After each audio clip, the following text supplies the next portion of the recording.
आणि आता पाहूयात लोकसभेची रणधुमाळी। ठाकरे गट आणि वंचितची आघाडी राहिली नाही। महाविकास आघाडीसोबत युती झाली तरच वंचित आणि ठाकरे गटाची युती। प्रकाश आंबेडकर यांचं वक्तव्य।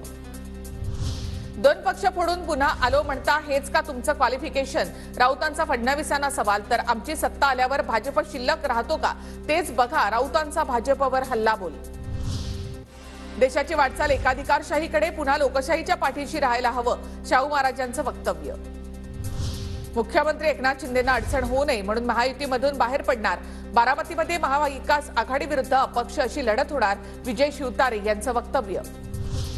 26 तारखेला आढळराव पाटलांचा अजित पवार गटामध्ये पक्षप्रवेश, सुनील तटकरेंची माहिती। तर शिरूरमधून माझी उमेदवारी निश्चित, आढळराव पाटील यांची माहिती। अजित पवारांकडून शिरूर लोकसभा मतदारसंघाचा आढावा। आमदार दिलीप मोहिते पाटलांची नाराजी केली दूर, सर्व आमदारांना कामाला लागा असे आदेश। 26 मार्च नंतर शिरूर मतदारसंघात समन्वय बैठका।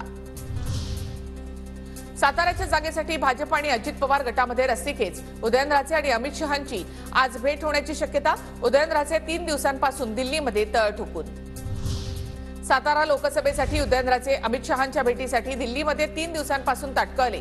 ज्यांना छत्रपती म्हणतो त्यांना भेट मिळत नसल्यानं वाईट वाटतं, मात्र उदयनराजेंनी सबोरीनं घ्यावं, नरेंद्र पाटील यांचं विधान। उदयनराजेंकडून साताऱ्याच्या जागेची मागणी।